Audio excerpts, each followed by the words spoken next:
All right, Rubes. No intro today. Fuck all the dumb shit. This is what I understand. Now walk with me, Ruby. Before the Usos reunited, right? They the story was already there. Jay was spiraling, losing matches and shit, emotionally cracking, crashing out in real fucking time. So logically, as a fan, as a person of common sense, you're thinking, okay, the WWE is setting up for something big.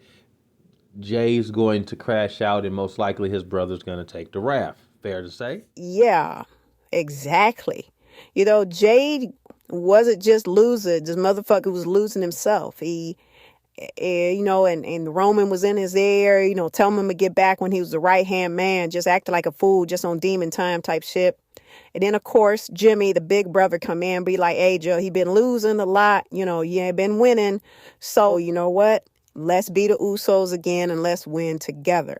So you're like hearing all this. And then, you look in the ring and body language like, oh, Jane fucked with this, better. This is the crash out moment. Yes. Yes. And as fans, we're all saying the same thing. Oh, this is going to end ugly because everything's kind of in place for it to happen, obviously. And, let's be honest, the perfect version of the story was sitting right the fuck there. The Usos reunite. They lose the tag in the big match. Jay, they're twins, bear with me. Jay snaps, blames Jimmy, and literally beats the shit out of him out of recognition. It works itself. It's fucking logic. Because what this does is Jimmy is written off naturally. He goes home to be with Naomi, his wife, who got to be about 6.5 months pregnant by now. And Jay officially turns a heel. It's clean, it's efficient, and it's fucking emotional. Super fucking easy. And nobody has to pretend to be mysterious. Nothing had to be the mysterious fucking, oh, Jay slipped on a banana peel backstage and he's out indefinitely. It's like, no, you get to show it. The people aren't fucking stupid. We know his wife is pregnant. This is the easy way to write him off. Yada, yada, yada. And even Jay can, can you imagine, DJ, a actual, like, let's say in a hypothetical world, it went like that. Jay turns on him, beat the shit out of him, then come out on Raw or SmackDown and he's getting booed and say, hey, I did you a favor, big brah. I sent you home with your wife so you could take care of your son or kid or whatever. The crowd, boo. Like, that'll be fucking awesome. Exactly. Exactly. Now, here's where this can get interesting. Here, Jay just doesn't turn. He channels that anchor like he was the right-hand man when he was standing beside Roman.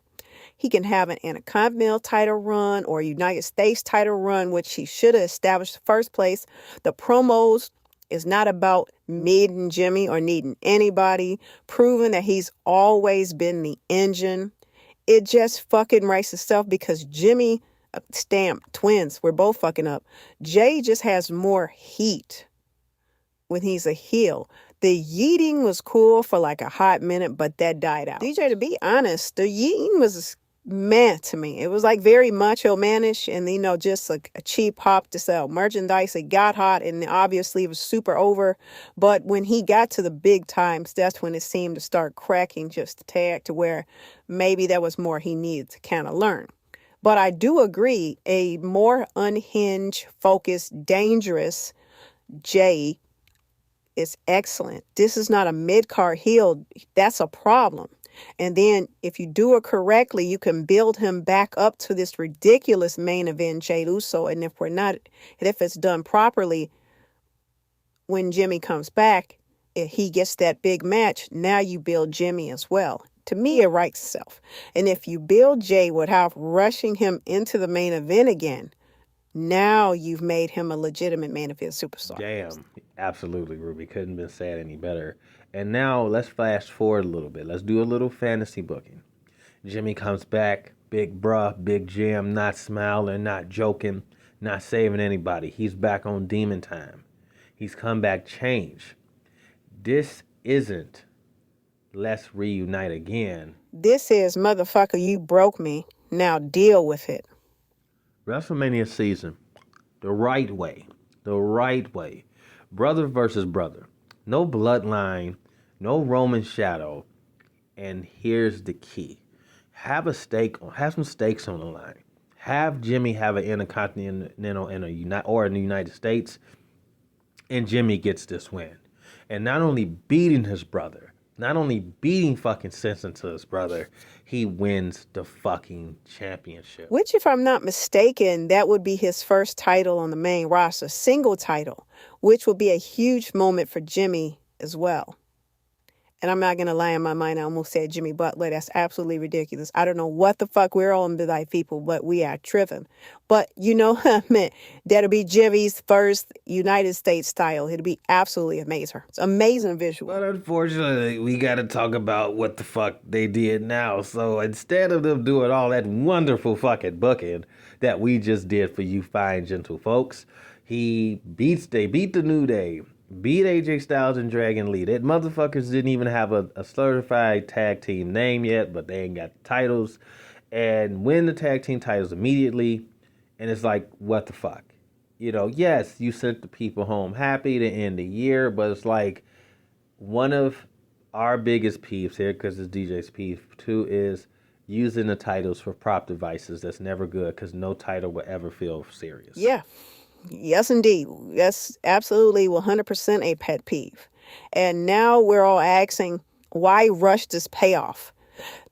Especially when Jimmy's run is obviously going to be short, because he's going to have to go to Trinity, Naomi, his wife. He's going to have to be written off TV. He got to go eventually.